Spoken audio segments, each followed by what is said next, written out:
Hi everybody. This section it's a little series that's going to be called What is Better Than the Truth?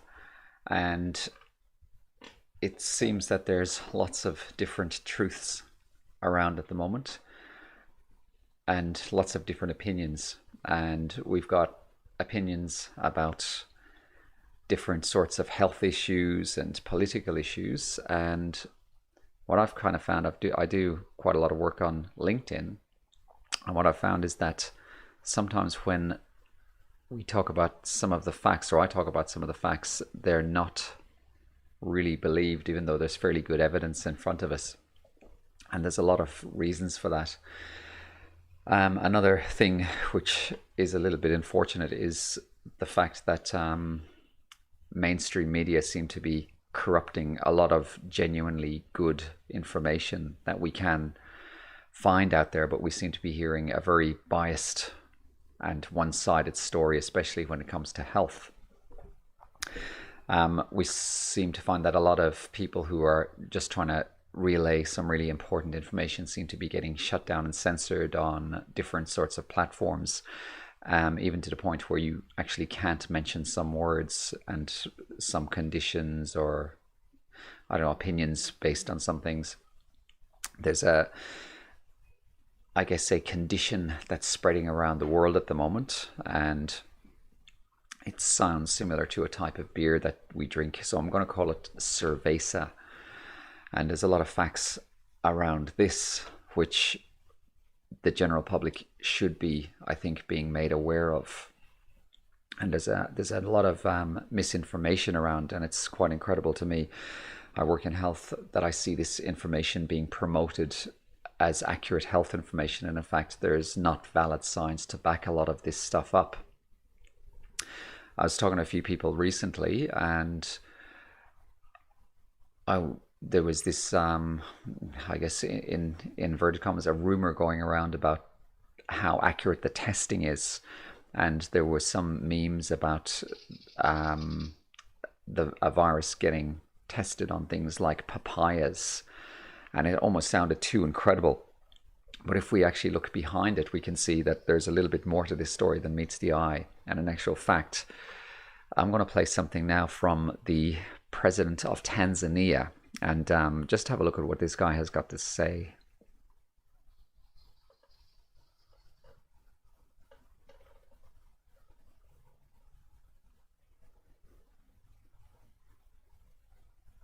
Tukachukua sample za mbuzi, tukachukua sample za kondoo, tukachukua sample za papai, tukachukua sample za oili ya gari na sample za vitu vingine mbalimbali, tukavipeleka pale kwenye maabara bila wao kujua. Ya papai tukaipa jina Elizabeth Anne, miaka 26, female. Papai lile lilikuwa positive kwamba lina corona. Maana yake maji mle ndani zilizotolewa mle kwenye papai ni positive. Tulipeleka sample ya ndege Kwale, imekuwa positive. Tumepeleka sungura, ikawa determinant. Kwa hiyo ukishagundua kitu hiki, lazima ujue kuna mchezo wa ajabu unafanyika kwenye vipimo hivi, kwamba kuna mambo ya ajabu yanafanywa katika nchi hii. Aidha wahusika wa laboratory ile wamenunuliwa na mabeberu, aidha hawana utaalamu, which is not true, kwa sababu maabara hii imetumika sana kwenye magonjwa mengine. Aidha zile sample zinazoletwa, kwa sababu mpaka reagent zinatoka nje, mpaka zile swap, zile vipamba vya kuweka kwenye nani mle vinatoka nje. Kwa hiyo lazima kuna kitu fulani kinafanywa. Kwa hiyo kuna watu, kutokana na extrapolation ya hizi information nilizonazo, lazima kuna watu wameambiwa positive wakati si wagonjwa wa corona, na inawezekana wengine wakafa kwa hofu. Kwa hiyo natoa wito kwa Watanzania, msiwe na hofu. Ni lazima pawe na maswali mengi ya kujiuliza. sisi kama Watanzania, lakini na dunia na Afrika nzima lazima ijiulize vizuri katika tatizo hili la ugonjwa, kwamba kuna kitu fulani ambacho inawezekana hakijaeleweka kwa Watanzania na kwa wanasayansi, lakini inawezekana hata duniani hawajakielewa. Tanzania tusimame imara, tushikamane, tumtangulize Mungu wetu, tuchape kazi, tusiogopane, tusaidiane ili tatizo hili tuondoke. Na wale wanaoendelea kufanya mbinu za kijingajinga kama hizi ambazo nimezisema, kwamba papai nalo lina corona, kware yana corona, mbuzi yana corona, ni lazima katika scientific approaches watu lazima wafanye kazi.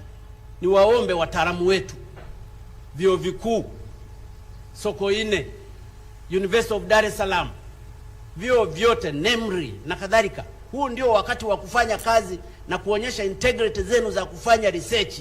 Kwa sasa sina uhakika sana na mkuu wa maabara hii kama anafahamu, kwa sababu hata tulipokuwa tunapeleka zile sample hatakumjulisha. Yeye amepima akijua ni sample za binadamu. Lakini kwa nini na yeye hakufanya trial kwenye siku za nyuma ili kujustify kile kifaa anachokitumia? Kwa hiyo kuna mambo mengi ya ovyo ovyo kwa sample za.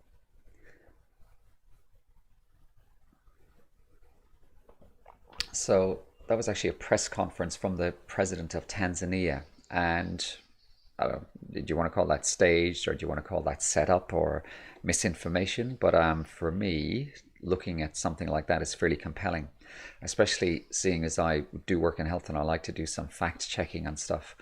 And for years, the way we test for viruses is we use a thing called RT-PCR testing, and this tests for RNA in viruses.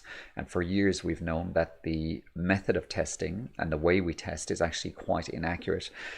And even there was a scientific report from China that came out, I think about a month and a half ago now, showing that the accuracy rate for this testing was up to, the inaccuracy rate was up to 85%. I'm probably going to do another chat on some of these kind of different papers and show you extracts from the papers, just so you know that I'm actually delivering valid information as well. The inaccuracy with these Chinese tests, or sorry, with the report from these that they did on these tests, showed up to a 5 times false positive rate. And if you take that into account with what this president is saying, you could actually see why some of these results from these obscure kind of items are coming back positively. The other thing which I think is very, very unfortunate is the misinformation about what could be valid treatments for different conditions. And I've got to just clarify, I guess, at this point, that what I'm talking about is not medical advice. It's educational and it's informative, and I guess I'd encourage anybody to do their own fact checking first. But I also would encourage people to look outside of mainstream sources in order to do your fact checking, because unfortunately the mainstream sources are just not telling us the information we need to know. So Trump was castigated fairly recently for talking about a thing called hydroxychloroquine, and this is a kind of a form of quinine which is used for the treatment of malaria, and it's been used for treatment of malaria since about the 1950s and 60s, even earlier, in kind of more natural forms. And the side effects from this thing, I mean, it's given widespread to people who have all sorts of health conditions for the treatment of malaria, whether they're young, whether they're old, whether they're immunosuppressed, whether they're compromised, and it's readily prescribed by doctors. But there's this theme coming through now about hydroxychloroquine, about how it might cause what we call heart arrhythmias. And while that is actually possible, in actual fact, when you look at the safety of something like hydroxychloroquine, it's actually safer than paracetamol, which can cause liver damage. And paracetamol is sold over the counter, and you can pick it up on shelves. So there are other remedies, I think, out there which, unless they are given to us by a big multinational company, they are very much derided. But there's a remedy that's used in Madagascar that actually seems to help with a lot of different things. But I'm going to play you a clip from the president of Madagascar, and an interview he had on a French television channel.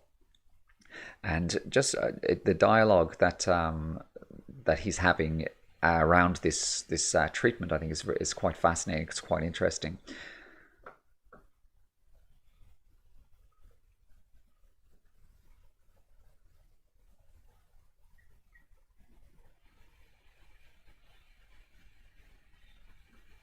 Madagascar has set itself apart by its use.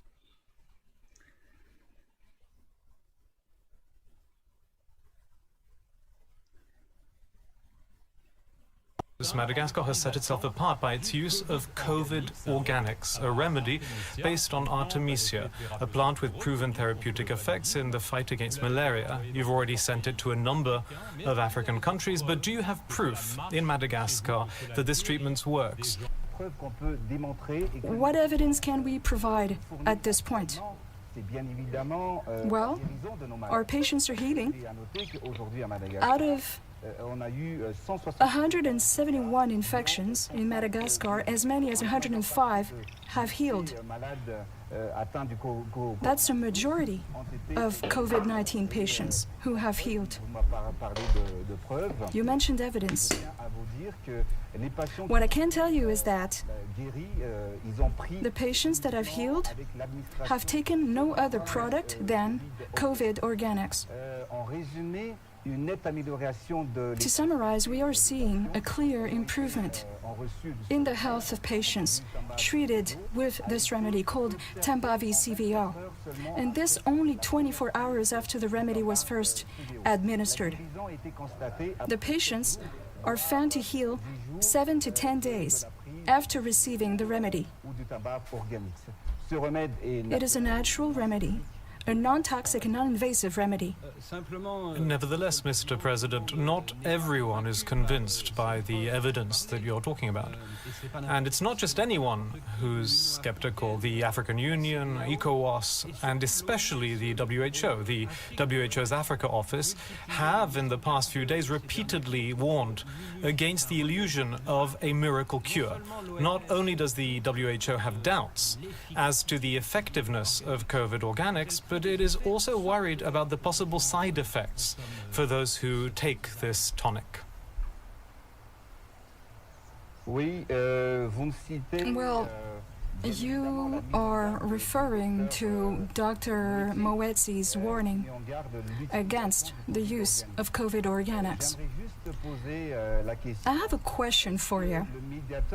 Wasn't there another medication called Mediator that received all of the necessary marketing authorizations? My question for you is, how many people did Mediator kill? You're all familiar with the statement by Professors Bernard Debré and Philippe Even. These professors introduced over 58 medications manufactured by prestigious laboratories. And according to them, not only do these drugs have zero healing effect, but they're also dangerous, if not lethal. These drugs have been and are being marketed in Africa, and I have never heard Dr. Moetsi or WHO issue statements banning the use of these drugs. This being said, we use a tonic, a decoction. In other words, we brew medicinal herbs in boiling water in order to extract the active ingredients. That's our traditional medicine. It is famous and recognized because it works. We are here. Questions abound, yes, but what is the problem with COVID organics? Really? Could it be that this product comes from Africa?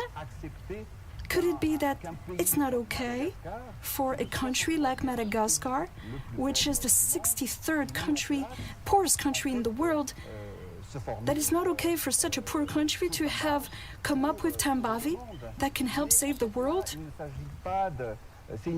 Remember, we are at war. But in this war cannot be won by military might or economic power. It is God who gave us these medicinal plants to help our country and help the rest of the world against this disease.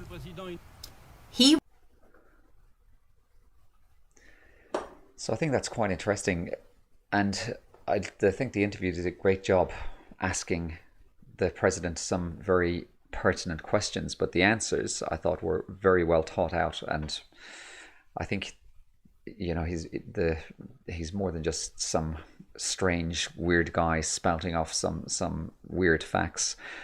I think it seems to be a kind of a common theme that these, you know, things are labeled as concoctions and demonized about the effects and, you know, the possible harms, and they've actually been taken for years and years without really doing any harm, and with evidence that they actually do make a difference with a lot of different conditions.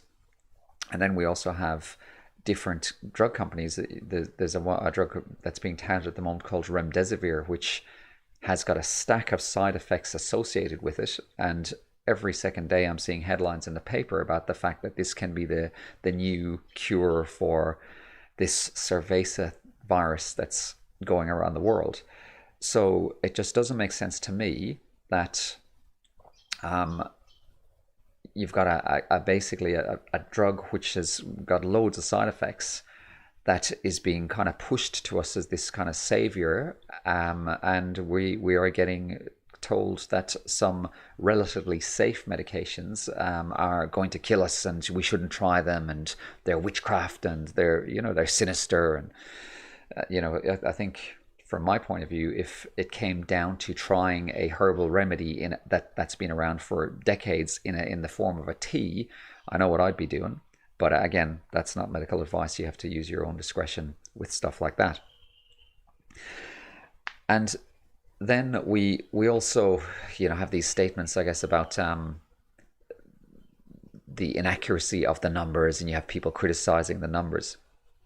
And there's a fairly good reason for that. The projections of the damage this thing was going to do initially, that was one of the things that kind of was quite shocking, and I think rightly so everybody responded. But a little bit of background about those projections. They came from the Imperial College in London, and they came about from a professor who's been doing this for decades, a guy called Neil Ferguson. And I'm going to try and pull up here a clip of his record when it comes to the projections that we're using. So just bear with me a second.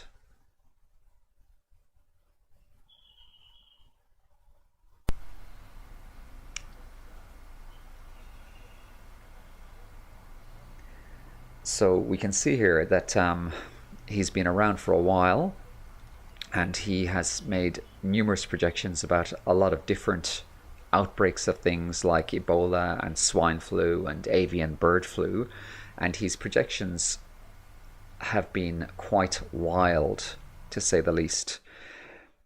Now, what baffles me is if any one of us were working in a normal job and had this margin for error, I don't think we'd last in any way, shape, or form.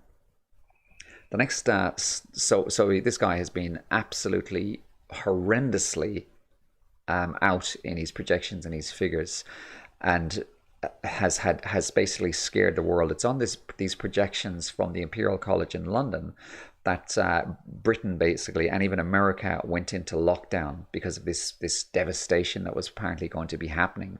And as this scenario has evolved, those projections and those figures have kind of gone down and down and down. So he eventually, under a lot of pressure, what the ironic thing, actually, I'll play you another little clip first. But the irony is, he, on his advice, the UK and other countries went into lockdown, but then we see that it seems to be that there's one rule for people like this and another rule for ourselves.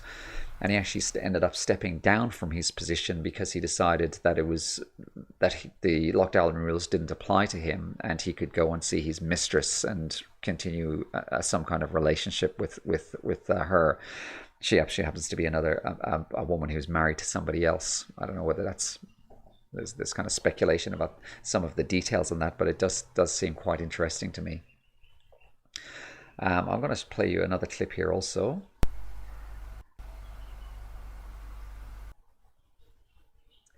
And this is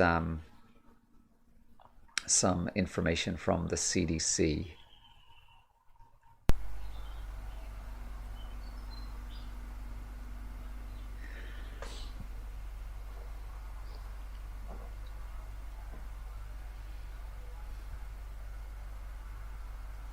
And this is a revision of the actual mortality. So we have this narrative saying that the common flu is less deadly than, or sorry, more deadly than this, let's say, cerveza virus again. And this information basically reflects figures that are being given by the CDC, which show that the mortality rate has been revised to some people estimate about 0.24 or 0.26.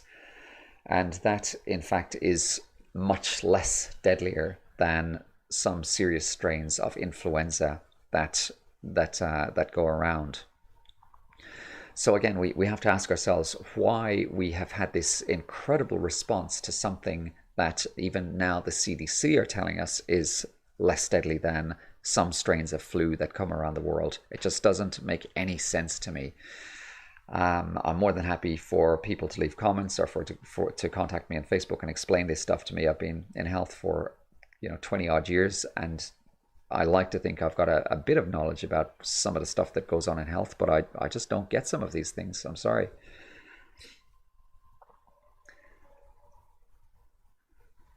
Here's another clip from the CDC.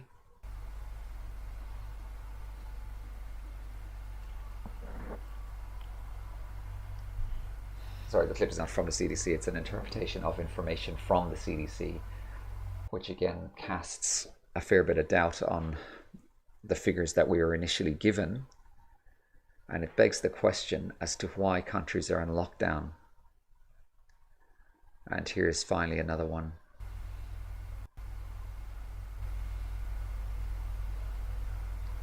Which breaks down the demographics about who is affected. And people are walking around terrified about this thing that might kill them, and the facts are that statistically, especially with children are more likely to die getting struck by lightning when we break down the facts. What is going on?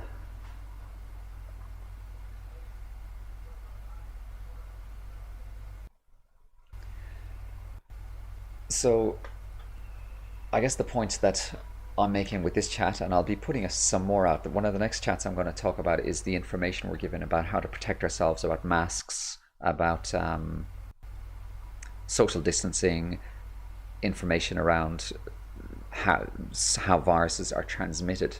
And to be quite blunt about it, the information that we're getting and what we're told to do does not correlate in any way with scientific studies that are out there. I'd like to be clever enough to be the one who is coming up with this information, but people far cleverer than me and some leaders in their areas of virology and epidemiology are basically calling bullshit on some of the information that we're being given. So my next chat, I'm going to be presenting some of that information for you. Hopefully you found some of the stuff that I'm talking about here today enlightening, and I hope that we can maybe start making some better decisions and stop being so afraid of this invisible thing which we're told is lurking around every corner, which might kill us. I firmly don't believe that that's the case. I don't think it's true, and I think more and more people need to step up, and we need to ask questions, and we also need to regain this commodity, which I think is becoming rarer and rarer, and this is the commodity of freedom of speech. we have to take those steps. We have to be brave, and we have to try and identify the truth, the real truth, and use facts to validate this. Thanks for watching.